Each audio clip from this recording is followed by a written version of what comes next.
உயர்ந்தவர், உமக்கு மேல் ஒருவரும் இல்லையே. எல்லோருக்கும் மேலாக உயர்ந்தவர், உமக்கு மேல் ஒருவரும் இல்லையே. அல்லேலூயா, அல்லேலூயா, அல்லேலூயா, ஆமென். அல்லேலூயா, அல்லேலூயா, அல்லேலூயா, ஆமென். ஒருவரால் சிருஷ்டிக்கப்படாமலே இப்போதும் கூட நாம் யோனா தீர்க்கதரிசி புஸ்தகத்திலிருந்து சில காரியங்களை படித்து கொண்டிருக்கிறோம். தேவன் எப்படிப்பட்டவர்? இந்த புஸ்தகத்தில் மனுஷன் கூட கர்த்தர்கிட்ட கோவிச்சுக்கிட்டு நீர் நீதி நியாயமாக செய்யலை, அந்த அக்கிரமம் செஞ்சான், அந்த நினிவேக்காரர்கள் இவ்வளோ பெரிய பாவிகள், இவர்களுடைய பாவம் வந்து பரலோகத்துக்கெல்லாம் எட்டுச்சுன்னு சொன்னீங்க, அந்த தேசத்துக்கு விரோதமாக போய் என்னை பிரசங்கிக்க சொன்னீங்க. ஆனால் அவங்க மனம் திரும்பிட்டாங்களே. அவங்க மனம் திரும்புவாங்கங்கிறது எனக்கும் தெரியும். மனம் திரும்பிட்டால் நீங்கள் அவள் தீங்குக்கு மனஸ்தாபப்பட்டு அவங்களுக்கு செய்வேன்னு சொன்ன தீங்கை செய்யவும் மாட்டீங்க. அப்புறம் பின்னாடி 100 வருஷம் கழித்து இந்த ஆளுக இஸ்ரவேலுக்கு விரோதமாக வந்து யுத்தம் பண்ணி அவர்களை கொள்ளையிடுவாங்க, கொலை செய்வாங்க, அடிமையாக பிடிச்சிட்டு போவாங்க. அதெல்லாம் நமக்கு சரிப்படாது. நான் என்னுடைய தேசத்தில் இருக்கும்போதே நான் சொன்னேன்ல, நீர் இப்படியெல்லாம் செய்வீர் அப்படின்னு யோனா கர்த்தரோட கூட வழக்காடுறான். இப்போ கர்த்தர் வந்து சட்டத்தின்படி செய்யவும் வேண்டியிருக்கு, இறக்கவும் பாராட்ட வேண்டியிருக்கு. இந்த தேவனுடைய அந்த அவருடைய தன்மைகளை நீங்கள் கவனித்து பார்த்தீங்கன்னா, அது அவர் அப்படி சொல்கிறாரு. சட்டம் போட்டது அவர், அந்த சட்டம் அவர் போட்டதுனால அந்த சட்டத்தை அவர் வந்து மீற மாட்டார். இப்போ சட்டத்தை மீறினாதான் இந்த மனுஷனை காப்பாற்ற முடியும். ஏன்னா இவன் பாவம் செஞ்சுட்டான். பாவம் செஞ்சால் என்ன செய்யணும்? தண்டனை. தண்டனை என்ன? நரகம். பாவம் செய்த ஆத்மா சாகும், அப்படி சட்டம் போட்டார். அப்புறம் பாவத்தின் சம்பளம் மரணம், அப்படி வேறு சொல்லிவிட்டார். இப்போ இவனை காப்பாற்றணும், இவன் மனம் திரும்புகிறேன்னாக்கா காப்பாற்றணும். அப்போ என்ன செய்யணும்? சட்டத்தை எங்கேயோ ஒரு இடத்துல மீறணும். சட்டத்தை எங்கே மீறுறோம்னா அவன் மனம் திரும்பிட்டான். அதனால் அப்போ பாவத்துக்கு சம்பளம் தண்டனை இல்லையா? இருக்குது. அங்கே தான் இயேசுநாதர் போய் அந்த பாவத்துக்கான தண்டனையை நான் ஏற்றுக்கிறேன். அப்போ சட்டத்தையே நிறைவேற்றுகிறார், இவனை இறக்கப்பட்டு காப்பாற்றவும் செய்கிறார். இங்கே பார்த்தீங்களா 2 விஷயம். கர்த்தர் வந்து சும்மா யாரையும் மன்னிக்க முடியாது. நான் இறக்கப்படுறேன், அதனால் எல்லா பாவிகளும் வாங்கடா பரலோகத்துக்குன்னு சொன்னால் அப்போ அவர்கிட்ட நீதி நியாயமே இல்லாமல் போச்சுன்னு ஆயிரும். ஆனால் அவர் என்ன பண்ணுறார்? மனம் திரும்புகிறவனை நம்ம மன்னிக்கணும்ல அப்படின்னு அவர் சொல்கிறாரு. அறியாமல் போனேன், அறிஞ்சு போனேன், போயிட்டான் ஐயா, இப்போ நான் மனம் திரும்புகிறேன், இன்னுமே நான் ஒழுங்காக இருக்கேன் அப்படின்னு சொன்னால் காப்பாற்றணும்ல அப்படின்னு அவர் கணக்கு பண்ணிவிட்டு காப்பாற்றணுங்கிறாரு. ஆனால் சட்டம் என்ன சொல்லுது? இவர் போட்ட சட்டம் என்ன சொல்லுது? அவன் சாக வேண்டும். இங்கே தான் அவன் பட்ட கடனை நான் கட்டிக்கிறேன்ற மாதிரி அவனுடைய பாவத்துக்கான தண்டனையை நான் ஏற்றுக்கிறேன்னு சொல்லி வைக்கேரியஸ் டெத்துன்னு சொல்லுவோம். இவனுக்கு பதிலாக இன்னொருத்தர் தண்டனையை ஏற்றுக்கொண்டு சாகிறார். அப்படி இயேசுநாதர் வந்து நம்முடைய பாவங்களுக்கான பரிகாரம்னா சும்மா இல்லைங்க, அவர் சாகிறார். பாவத்தின் சம்பளம் மரணங்கிறது போல் அந்த மரணத்தை சந்திக்கிறார். பாவம் செய்த ஆத்மா சாகும், அந்த ஆத்மாவுக்கு போல் இந்த ஆத்மா சாகுது. ஒரு ஆடு பலியிடுறதுன்னா என்ன அர்த்தம்? அந்த ஆடு இவனுக்கு பதிலாக சாகுது. லேவியராகம புஸ்தகத்தில் முதல் சில அதிகாரங்களில் வரிசையாக எந்த சர்வாங்க தகன பலி, சமாதான பலி, போஜன பலி, அப்புறம் பாவ நிவாரண பலி, அப்புறம் குற்ற நிவாரண பலி, எத்தனை பலிகள், அத்தனை பலிகள்லையும் ஆடு சாகிறது. யாருக்கு பதிலாக? இந்த மனுஷனுக்கு பதிலாக. இந்த ஆடு யார்? அதான் தேவ ஆட்டுக்குட்டியாகிய இயேசு. அப்போ தேவ ஆட்டுக்குட்டியாகிய இயேசு வந்து சிலுவையில் மனுஷனுடைய பாவங்களுக்கு பரிகாரம் செய்ய வர்றார், தன்னை பலியாக ஒப்பு கொடுக்கிறார். ஆக அவனுடைய தண்டனையை தான் ஏற்றுக்கொள்கிறார். அது என்ன செய்யுது? நீ அந்த ஆட்டை கொல்ல போகிறதுக்கு முன்னாடி அந்த பாவம் செஞ்சவன் வந்து அது தலையில் கையை வச்சு அப்புறம் கொல்லணுமா? என்னது? அந்த ஆட்டோடைய தலையில் கையை வைக்கிறப்ப இவன் பாவமெல்லாம் அங்கே போகுதான். அந்த ஆடு ஒரு பாவமும் செய்யலை பார்த்தீங்களா? அப்போ அந்த பாவம் செய்யாத ஆடு போல் இவன் மாறிடுறான். இவன் பாவமெல்லாம் அங்கே போகுதான். அந்த ஆட்டோடைய நீதி பரிசுத்தமெல்லாம் இவனுக்கு வருதான். அதான் இயேசுநாதர் தான் அந்த ஆடு. இயேசுநாதருடைய நீதி, இயேசுநாதருடைய பரிசுத்தம் அது இவனுக்கு வருகிறது. அப்போ இதெல்லாம் இயேசுநாதர் வந்த பிறகு இதெல்லாம் விளக்கி சொல்கிறது ஈஸியாக இருக்குது. ஆனால் பழைய ஏற்பாட்டில் ஆதாம் பாவம் செய்த போதே ஒரு ஆடு அடிக்கப்பட்டது. அந்த ஆட்டின் தோல் தான் அவனுக்கு இடைக்கச்சையாக வஸ்திரமாக கொடுக்கப்பட்டது. அப்படியானா இயேசுவை அனுப்புறது பற்றி பிளான் அப்போயே வந்தாச்சு, அதுக்கு முன்னாடியே இருக்குது. உலகத்தோற்றத்துக்கு முன்னே அடிக்கப்பட்ட வண்ணமாக இருக்கிற ஆட்டுக்குட்டி அப்படி தான் சொல்லியிருக்கு. ஆக இந்த ரட்சிப்புக்கான காரியத்தெல்லாம் செஞ்சு வச்சுருக்கிறாரு.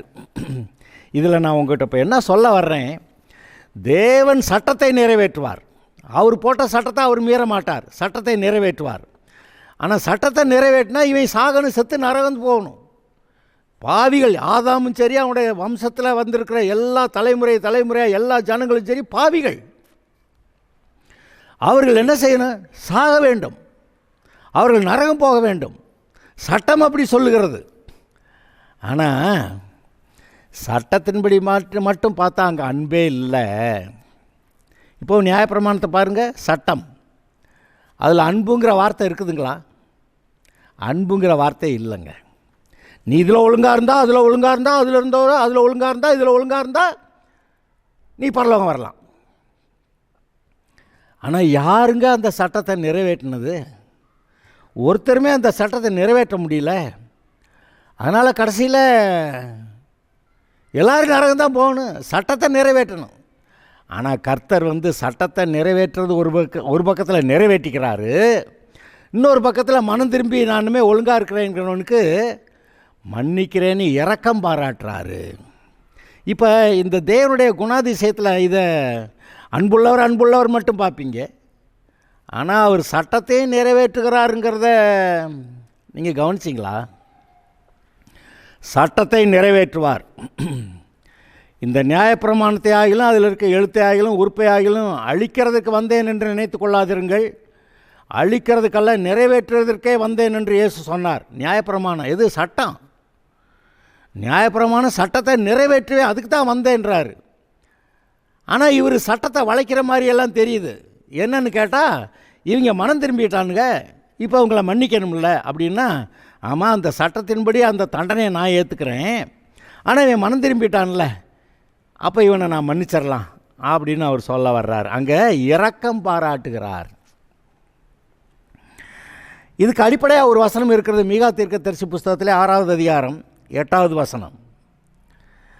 மனுஷனே, நன்மை இன்னதென்று அவர் உனக்கு அறிவித்திருக்கிறார், நியாயம் செய்து இரக்கத்தை சிநேகித்து உன் தேவனுக்கு முன்பாக மனத்தாழ்மையாய் நடப்பதை அல்லாமல் வேறு எண்ணத்தை கர்த்தனிடத்தில் கேட்கிறார்.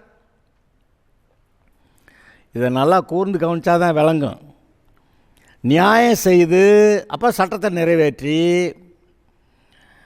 இரக்கத்தை சிநேகித்து. எப்படி நியாயம் செஞ்சால் அங்கெங்கே இரக்கம் இருக்குது?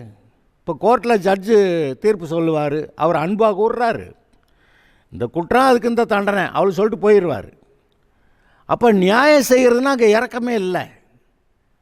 ஆனால் இவர் என்ன பண்ணுறாரு? இரக்கமும் வேணுன்றார். அந்த மனம் திரும்பி ஒழுங்காக இருக்கேன்னு சொல்கிறானா அவனுக்கு இரக்கம் பாராட்டணுங்கிறார். அந்த மனம் திரும்ப மாட்டேங்கிறவனுக்கு சட்டத்தின்படி தண்டனை. ஆனால் மனம் திரும்புகிறவனுக்கு அவனுக்கு இரக்கம் பாராட்டணும்ல அப்படின்ட்டு இங்கே என்ன சொல்கிறாரு? நியாயம் செய்து இரக்கத்தை சிநேகித்து உன் தேவனுக்கு முன்பாக நீ மனத்தாழ்மையாக நடக்கிறதை இல்லாமல் வேறு என்னத்தை கேட்கிறார் அப்படி எழுதியிருக்கு. அப்புறம் இன்னும் ஒரு வசனத்தை நான் வாசித்து சொல்கிறேன். இது ரொம்ப இன்ட்ரெஸ்டிங் பீஸு. சங்கீதம் 85 அதில் 9, 10, 11 வாசிக்கிறேன். நம்முடைய தேசத்தில் மகிமை வாசமாக இருக்கும்படி, மகிமைன்னா கர்த்தர் வாசமாக இருக்கும்படி, தேசத்தில் நம்முடைய வீடுகளில் நம்முடைய குடும்பத்தில் கர்த்தர் வந்தாதாங்க மகிமை. இல்லாட்டி இந்த பூமியில் இருக்கக்கூடிய சாபக்கேடுகள் தானே எல்லார் வீட்லேயும் இருக்குது. ஆனால் நம்ம மனம் திரும்பிட்டோம். அதனால் கர்த்தருடைய மகிமை வந்து வாசமாக இருக்கிறது. சொல்கிறாரு, நம்முடைய தேசத்தில் மகிமை வாசமாக இருக்கும்படி அவருடைய ரட்சிப்பு அவருக்கு பயந்தவர்களுக்கு சமீபமாக இருக்கிறது. ரட்சிப்பு சமீபமாக இருக்கான். யாருக்கு? பாவம் செஞ்சவங்க தான். ஆனால் கர்த்தருக்கு பயந்து ஒழுங்காக வர்றேன் அப்படின்றவங்களுக்கு ரட்சிப்பு சமீபமாக இருக்கான். அடுத்த 2 வசனத்தை நல்லா கவனிங்க. கிருபையும் சத்தியமும் ஒன்றை ஒன்று சந்திக்கும், நீதியும் சமாதானம் ஒன்றை ஒன்று முத்தம் செய்யும். இங்கே பாருங்கள், சத்தியம் என்ன சொல்லும்? உண்மையார், தப்பு செஞ்சால் தண்டனை அப்படி சொல்லும் சத்தியம். ஆனால் கிருபை, அவன் என்ன பண்ணி தொலைச்சிருந்தாலும் சரி, அவன் நான் ஒழுங்காக இருக்கேன்னு சொன்னால் அவனை மன்னிச்சிடலாம், அவனை ஆசீர்வதிக்கலாம். மன்னிக்கிறது மட்டும் இல்லை, ஆசீர்வதிக்கலாம். இந்த இரக்கமும் கிருபைங்கிற வார்த்தைக்கு வித்தியாசத்தை பார்த்தீங்கன்னா, என்னையா விவரம் தெரியாமல் செஞ்சுட்டான், இறக்கப்பட்டு அவனை விடியா அப்படி சொல்கிறது இரக்கம். ஆனால் கிருபைங்கிறது அவனுக்கு நன்மை செய்கிறது. துன்மார்க்கமாகவே காலமெல்லாம் இருந்து விட்டு கடைசியில் வந்து நின்னா எப்படி அப்படின்னா, கடைசியில் வந்து ஒரு சிலுவைக்கல்லை வந்து நிற்கிறான், அவனுக்கு கூட மன்னிப்பு கொடுத்து பரலோகத்துக்கு கூட்டி போயிட்டார். அங்கே கிருபை, இரக்கம் மட்டும் இல்லை, கிருபை. அப்போ கிருபை வந்து இரக்கத்தையும் ஆசீர்வாதத்தையும் கேட்குது. அங்கே சத்தியம் வந்து பாவம் செஞ்சால் தண்டனை அப்படின்னு சொல்லிடுது. இங்கே என்ன சொல்கிறாரு? கிருபையும் சத்தியமும் ஒன்றை ஒன்று சந்திக்கும். ஏன்னா சந்திக்க முடியாத ஆளுங்க ஒன்றை ஒன்று சந்திக்கும். எப்போ? இயேசுநாதர் விஷயத்தில் அது நடக்குது. அவர் வந்து மனுஷனுடைய பாவங்களுக்கு பரிகாரம் செஞ்சுட்டு இவனுக்கு இரக்கம் பாராட்டலாம் அப்படி சொல்கிறாரு. அப்போ இயேசுநாதர் வந்து நம்முடைய பாவங்களுக்கு பரிகாரம் செஞ்சதுனால தான் இந்த கிருபையும் சத்தியமுமே சந்திக்கிறது. அடுத்து, நீதியும் சமாதானமும் ஒன்றை ஒன்று முத்தம் செய்யும். நீதி செலுத்தணும்னா, இந்த பாவம் செஞ்சார்ல, நீதி செலுத்து, அவனுக்கு 3 மாதம் தண்டனை அப்படின்ட்டா அங்கே சமாதானமாக இருக்குது? சமாதானம் இல்லை. அது எப்படி? அப்போ நீதியும் சமாதானமும் ஒன்றை ஒன்று முத்தம் செய்யும். அது என்னது? நீதி வந்து சமாதானத்தோடு சேர்ந்து முத்தம் செய்யுதான். இது என்னையா நடக்கிற காரியமானா, ஆமாம், இவனை தண்டனை செலுத்தி அவனை நரகத்துக்கு தான் அனுப்பணும். ஆனால் இப்போ வந்து சமாதானம், அவர் வந்து சமாதான காரணர், நமக்காக சமாதானம் பண்ணுவதற்காக அந்த ஆக்கினை தீர்ப்பு அவர் மேலே வந்தது. இப்போ என்ன பண்ணுறாரு? நான் சமாதானத்துக்கு என்னமோ செஞ்சுருக்கேன்ல, அந்த பாவத்துக்கு தண்டனையை நான் ஏற்றுக்கிட்டேன், சிலுவையில் நான் மரித்தேன், ரத்தம் சிந்தினேன், அந்த ரத்தத்தை எடுத்து பரலோகத்தில் இருக்காங்க அந்த பலிபீடத்தில் நான் கொண்டு போய் அந்த ஆலயத்தில் செலுத்தியிருக்கேன். இப்போ மனம் திரும்பியிருக்கான், கர்த்தர் அவனை இறக்கம் செய்யணும், மன்னிக்கணும், விட்டணும்னு இயேசுநாதர் பேசுகிறார். அங்கே தான் தேவனுக்கு மனுஷனுக்கு சமாதானம் உண்டு பண்ணுகிற தேவன் இயேசு. அதாவது இப்போ ரோமர் 16:20 வாசிச்சிங்கன்னா, சமாதானத்தின் தேவன் அப்படி சொல்லியிருக்கு. எப்படி சமாதானத்தின் தேவன் ஆனார்? அந்த பாவத்தை மன்னிக்கிறதுக்கு இவர் தகுதியுள்ளவர் ஆகிட்டார். ஏன்னா பாவத்துக்கான தண்டனை அவரே ஏற்றுக்கிறாரு. அப்போ அவரே வந்து பண்ணுறார் மனுஷன்ட்ட. பிசாசின் மனுஷனாக இருந்த, பிசாசின் பிள்ளையாக இருந்த அந்த மனுஷன்ட்ட அவன் மனம் திரும்புகிற என்ன ஒன்று அவன்கிட்ட சமாதானம் வர்றதுங்கிறார். எப்படி சமாதானம் வரும்? அங்கே அவர் பெரிய கரையம் செலுத்தி இருக்கிறார். அதை பாருங்கள், கிருபையும் சமாதானம் ஒன்றை ஒன்று சந்திக்கும், நீதியும் சமாதானம் ஒன்றை ஒன்று முத்தம் செய்யும். அப்புறம் சத்தியம் பூமியிலிருந்து முளைக்கும். இயேசு பூமியில் முளைக்கிறாராம், இயேசு பூமியில் பிறந்தாராம். சத்தியம் பூமியிலிருந்து முளைக்கும், நீதி வானத்திலிருந்து தாழ பார்க்கும். சத்தியம் இங்கே முளைக்குது, நீதி, அவர் நீதி செலுத்துகிறவர். இயேசுநாதர் விஷயத்தில் நீதியை செலுத்திவிட்டார். இப்போ மனுஷரை மன்னிக்கிறதுக்கான தகுதி இயேசுநாதருக்கு உண்டாகிருக்கிறது. இது பாருங்கள், இதைத்தான் கர்த்தர் வந்து யோனா விஷயத்துலேயும் கர்த்தராகத்தான் கேட்குறாரு. நினிவே பட்டணத்தாரை மன்னிக்கணும். அவன் ராஜா முதல் கொண்டு சிங்காசனத்தை விட்டு இறங்கி ரெட்டு உடுத்தி சாம்பலில் உட்காந்துக்கிட்டு எல்லா ஜனங்களும் அப்படி செய்யணும்னு சொல்லி, ஏன் மிருகங்கள் கூட தண்ணி கூட குடிக்கக்கூடாது, 3 நாளைக்கு போடுன்னு சொல்லி அவர்கள் உபவாசித்து கர்த்தரை நோக்கி உரத்த சத்தமாய் கூப்பிட்டார்களாம். அப்புறம் கர்த்தரை என்ன பண்ணுவார் பாவம்? நம்மளை நோக்கி கூப்பிட்றாங்க, மனம் திரும்பிட்டாங்க. சரி, இப்போ இவங்களை காப்பாற்றணும்னு கர்த்தர் வந்து செய்ய இருந்த தீங்கை செய்யாமல் இருந்தார். இப்போ யோனாவுக்கு கோபம் வந்துருச்சு. அது என்னது? இவங்க இஸ்ரவேல் ஜனங்கள் இல்லை, புறஜாதிகள், பாவம் செய்தவங்க, அந்த நிம்ரோது வகையரா தேவனுக்கு விரோதமாக இருந்தவங்க, அந்த அமலேக்கு எப்படி அவனுடைய கை தேவனுடைய சிங்காசனத்துக்கு விரோதமாக இருந்ததோ அதுபோல் இவங்கெல்லாம் உம்முடைய சிங்காசனத்துக்கு விரோதமாக இருந்தவங்க, உம்முடைய ஜனங்களாகி இஸ்ரவேலை அழிக்க போகிற ஒரு காரம் அப்படி ஒன்று வருது, அவங்கள எப்படி நீர் மன்னிக்கலாம் அப்படின்னு சொல்லி யோனாக்கு ரொம்ப கோபமே வந்துருச்சு. எங்கே கர்த்தர்கிட்ட கோவப்பட்டு உருப்பட முடியும்? ஆனால் அவன் கோவப்பட்டதில் ஒரு நியாயம் இருக்குது. ஆனால் தேவன் எப்படிப்பட்டவர்னு நீங்களும் நானும் இப்போ தெரிந்து கொள்வதற்கு கர்த்தர் இதெல்லாம் எழுதியிருக்கிறார். அவர் நீதி உள்ளவர் தான், ஆனால் மனம் திரும்பினா இறக்கப்பட்டு மன்னிக்கிறவர். அந்த நினிவே பட்டணத்தாரை மன்னிச்சாராம். இவனுக்கு கோபம் வந்துருச்சு. கர்த்தர் கேட்குறாரு, ஏண்டா நீ எரிச்சலாக இருக்கிறது நல்லதோ அப்படின்னு அவர் கேட்டா. அவருக்கு பின்பு யோனா நகரத்திலிருந்து புறப்பட்டு நகரத்துக்கு கிழக்கே போய் அங்கே தனக்கு ஒரு குடிசையை போட்டு நகரத்துக்கு சம்பவிக்க போகிறதை நான் பார்க்க மட்டும் அதன் கீழ் நிழலில் உட்கார்ந்திருந்தான். அவனுக்கு என்ன, நம்ம போய் பிரசங்கித்தான் 40 நாளில் அழியும்னு. ஆனால் இவர் மன்னிக்கிறாரு. நான் விடமாட்டேன், நான் போய் அங்கே குடிசை போட்டு உட்காந்து கர்த்தர் அங்கே நியாயம் நீதி செலுத்துறதை நான் பார்க்கணும். இந்த மனுஷன் எவ்வளவு கடினமான இருதயமாளாக இருக்கான் பார்த்தீங்களா? ஆனால் தேவன் அவ்வளவு இரக்கமுள்ளவராக இருக்கிறாரு, மன்னிக்கிறவராக இருக்கிறாரு, திரும்ப சேர்த்துக்கிறாரு, ஆசீர்வதிக்கிறவராக இருக்கிறாரு. இதை தான் நீதி நியாயம் செலுத்துகிறவராக இருந்தாலும் அவர் இரக்கமும் செய்கிறாரு. பிதாவாகிய தேவன் நீதியை நிறைவேற்றுவார். குமாரனாய் இயேசு இந்த மனுஷனுக்காக பரிகாரம் செய்கிறேன்னு இங்கே தண்டனை ஏற்றுக்கிட்டார். இப்போ 2 பக்கமும் பிதாவாகிய தேவன் பேசணும். அவன் பாவம் செஞ்சுட்டான், தண்டிக்கணும் அப்படின்னு பிதா சொன்னான். இல்லை, நான் அவன் மனம் திரும்பிட்டேங்கிறான். அவனுடைய பழைய பாவங்களுக்கெல்லாம் நான் தண்டனை ஏற்றுக்கிட்டேன்ல, என் ரத்தத்தை கொண்டு பரலோகத்தில் இருக்க அங்கே ஆலயத்தில் பலிபீடத்தில் செலுத்தி இருக்கிறேன் அப்படி சொன்னோன்னே ஓகே அப்படின்றார் அவர் ஜட்ஜு. அப்போ பாவத்தை மன்னிக்கிறதுக்கு தேவனுக்கு தகுதி அதிகாரம் உண்டு. தகுதி மட்டுமில்ல, அதிகாரம் உண்டு. ஏன் கேட்டால் இவன் மனம் திரும்பிட்டான். நினிவே பட்டணத்தார் மனம் திரும்பிட்டாங்க. அவங்கெல்லாம் யார்? ஒரு காலத்தில் தேவனுடைய சாயல ரூபத்தில் உண்டாக்கப்பட்டவங்க தானே. ஆனால் இந்த பிசாசு கடத்திட்டு போயிட்டான். தேவனுடைய பிள்ளைகளை பிசாசு கடத்திட்டு போயிட்டான்.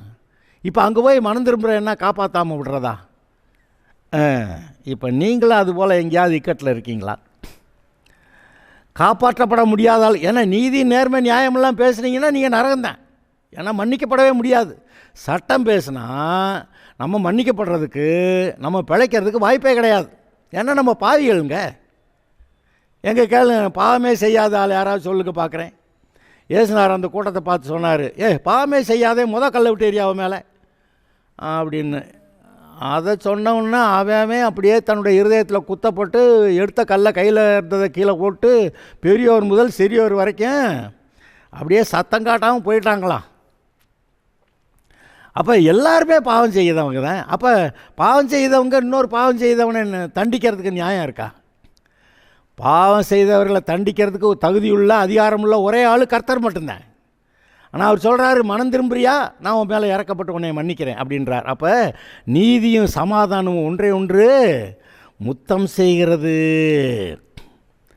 சேரக்கூடாதவர்கள் சேர்கிறார்கள், நடக்கக்கூடாத காரியம் நடக்கிறது. தண்டிக்கப்பட வேண்டியவர்கள் மன்னிக்கப்படுகிறார்கள், நரகம் போக வேண்டியவர்கள் பரலோகம் வருகிறார்கள். அது தேவன்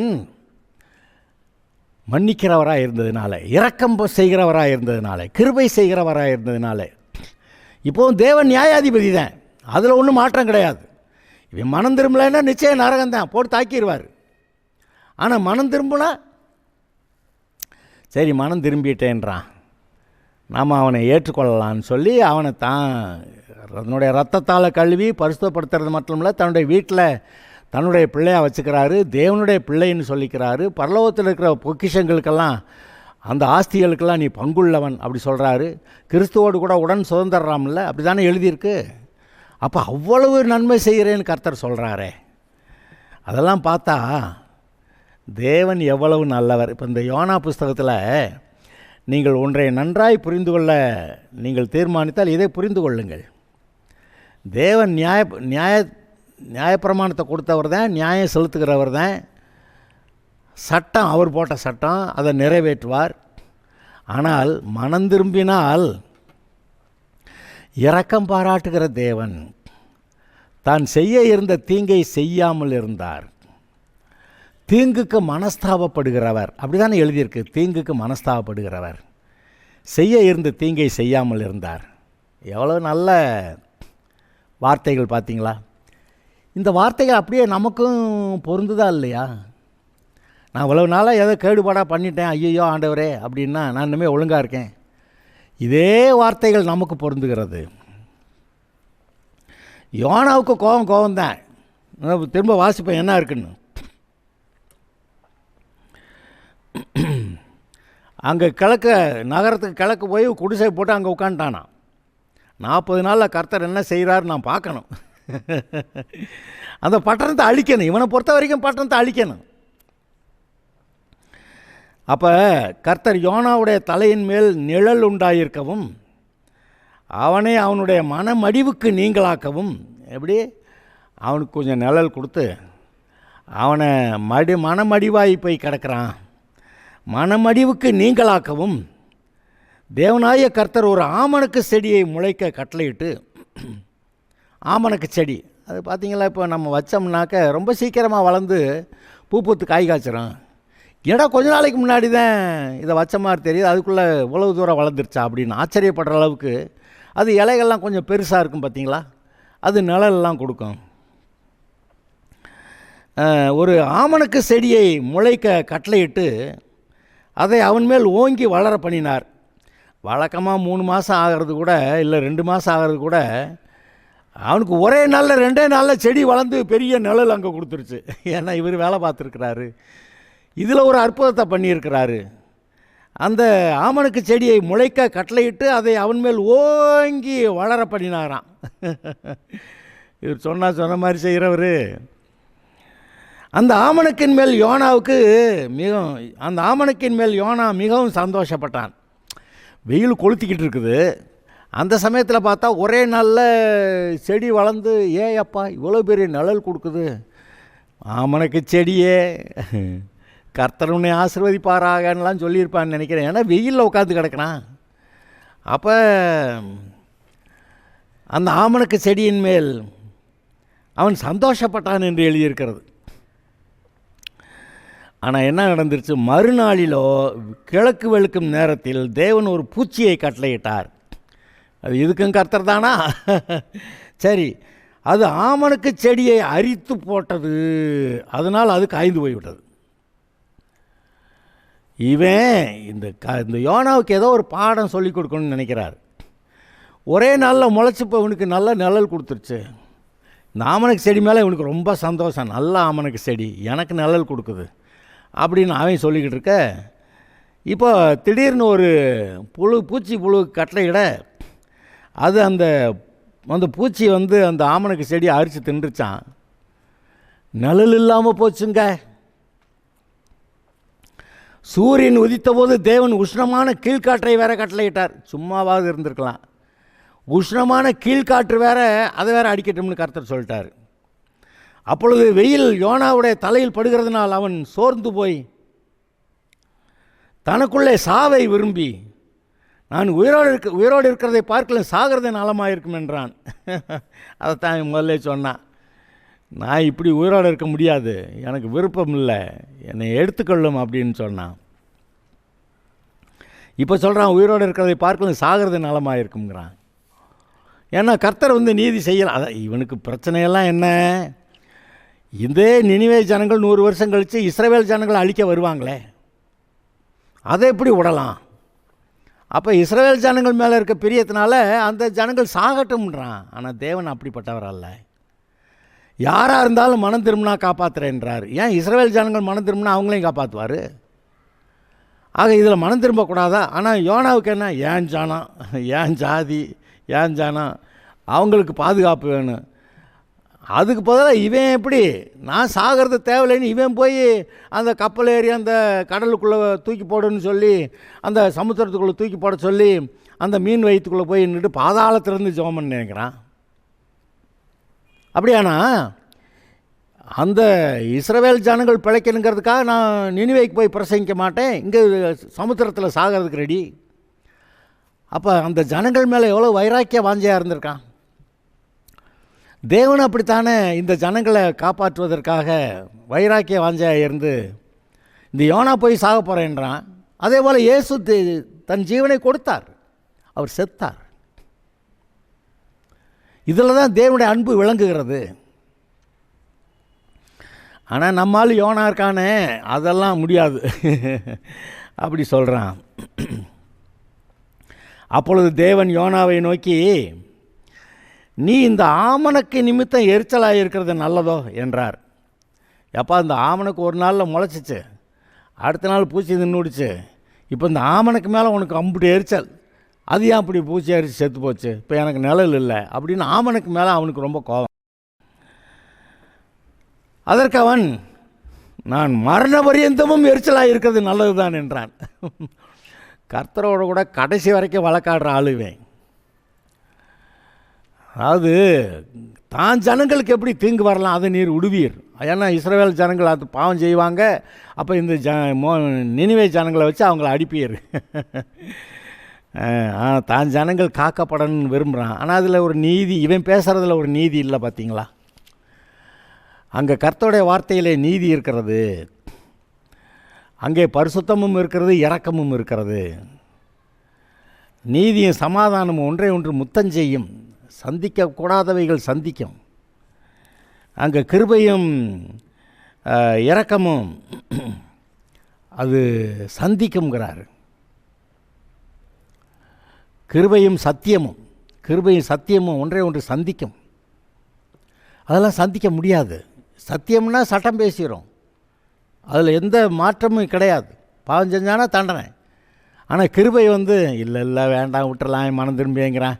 இப்போ 4 பேர் சொல்லுவாங்கள்ல, சண்டை போட்டுக்கிட்டு இருக்க ஒருத்தன் போட்டு அடிச்சுக்கிட்டு இருந்தானே, விடுப்பா என்னத்தை பெரிய செஞ்சு விட்டான், உலகத்தில் செய்யாத செஞ்சு விட்டான், சரி போ மன்னிச்சு விட்டு, அவன் சின்ன பையதான விவரம் தெரியாம செஞ்சுட்டான், நீ விட்டுருப்பா அப்படின்னு சொல்லி இரக்கம் பேசுவாங்கள்ல. அங்கே இந்த இரக்கம் பேசுகிற காரியமும் கர்த்தரால் உண்டாகிறது, சட்டம் பேசுகிறதும் கர்த்தரால் உண்டாகிறது. இந்த இரக்கம் பேசுகிறதுக்கு ஆதரவாக தான் கர்த்தர் தான் உயர சிலுவையில் கொடுத்து அந்த மனிதனுடைய பாவங்களுக்கு பரிகாரம் செய்தார். அப்போ தேவன் அவருடைய குணாதிசயம் என்ன? தேவன் பரிசுத்தர், அவர் பரிசுத்தமாக இருப்பார். யார் தப்பு பண்ணாலும் அசுத்தம் வந்தாலும் தீட்டிடுவார், தண்டனை செலுத்திடுவார். ஆனால் இப்போ மன்னிக்கவும் செய்யணுங்கிறாரு, அதனால் அவர் பரிகாரம் செய்தார். ஆனால் இந்த யோனாவுக்கு ஒத்துக்கிற முடியல. அதெல்லாம் எங்க தேவனே மன்னிக்கலான்னு சொல்கிறப்ப நீங்களும் நானும் மன்னிக்க மாட்டேன்னா அது சரியா? இப்போது நீ 7-70 தரம் மன்னிக்கணும்லாம் சொன்னாரே, நீங்கள் எதாவது மன்னிக்காமல் இருக்கீங்களா? அது இந்த யோனா மாதிரி மன்னிக்கவே மாட்டேன், சாகிறது எனக்கு தேவையில்லைன்னு சொல்லுவீங்களா? தேவன் உங்களுக்காகவும் இரக்கம் பாராட்டியிருக்கிறார்ல. நீங்கள் செஞ்ச பாவத்தெல்லாம் மன்னித்து உங்களுக்கு இரக்கம் பாராட்டி உங்களை ரட்சித்திருக்கிறார்ல. இப்போ நீங்கள் யாரையாவது மன்னிக்காமல் இருக்கீங்களா? அந்த மன்னிக்காமல் இருந்தால் அந்த மரணம் நமக்கு வந்துடும்ல. அவர் கர்த்தரை நியாய தீர்ப்பு செலுத்த ஆரம்பிச்சிட்டாருன்னா, சத்தியத்தின்படி தான் செய்வேன் அப்படின்ட்டாருன்னா, அப்போ நம்ம செஞ்ச பாவங்களுக்கு நம்ம நரகம் போகணும்ல. அதனால் நமக்கும் இரக்கம் பாராட்டினார், அவனுக்கும் இரக்கம் பாராட்டுறாரு. அதனால் நீ ஒருத்தர் மன்னிச்சிரு அப்படி சொல்கிறாரு. இங்கே தான் தேவனுடைய இரக்கங்கள் விளங்குகிறது. நீ ஒருத்தரை மன்னிச்சிட்டா அதை நானும் மன்னிக்கிறேங்கிறாரு. எப்படி? நீங்கள் ஒருத்தரை மன்னிச்சிட்டா நானும் அதை பரலோகத்திலேருந்து அதை மன்னிக்கிறேங்கிறாரு. நீங்கள் மன்னிக்கலைன்னா நானும் மன்னிக்கலை, அப்போ தண்டனை நிறைவேற்றணும், அப்போ ஒருத்தன் நரகம் போகணும். அதனால தான் கேட்குறாரு, அவர் கேட்குறாரு, நான் உன்னைய பாவத்தை மன்னிச்சிட்டேன்ல, அப்போ நீ அவனுக்காக இறக்கப்பட்டு அவனை மன்னிச்சிரு, அப்போனா நான் அவனையும் மன்னிக்கலாம், அவனையும் பரலோகத்துக்கு கூட்டி போகலாம் அப்படின்னு கேட்குறாரு. அதனால தான் அந்த கர்த்தருடைய ஜெபத்தில் நாங்கள் எங்களுடைய பிறர்களுக்கு நாங்கள் மன்னிக்கிறது போல் நீங்கள் எங்களுடைய பாவக்குற்றங்களை எங்களுக்கு மன்னியும். அதாவது ஒரு கண்டிஷன் வருது பார்த்தீங்களா, நாங்கள் மன்னிக்கிற மாதிரி நீங்கள் எங்களுக்கு மன்னியும் அப்படி சொல்கிறாரு. அந்த ஜெபம் அப்படி சொல்லுது. அதுபோல் நாமும் தேவனைப் போல இரக்கமுள்ளவர்களாக இருந்து மன்னிக்க வேண்டியவர்களுக்கு மன்னிப்போம், தேவனோட கூட சேர்ந்து நடப்போம். அவர் நம்மை ஆசீர்வதிப்பார். அல்லேலூயா. Okay, God bless you.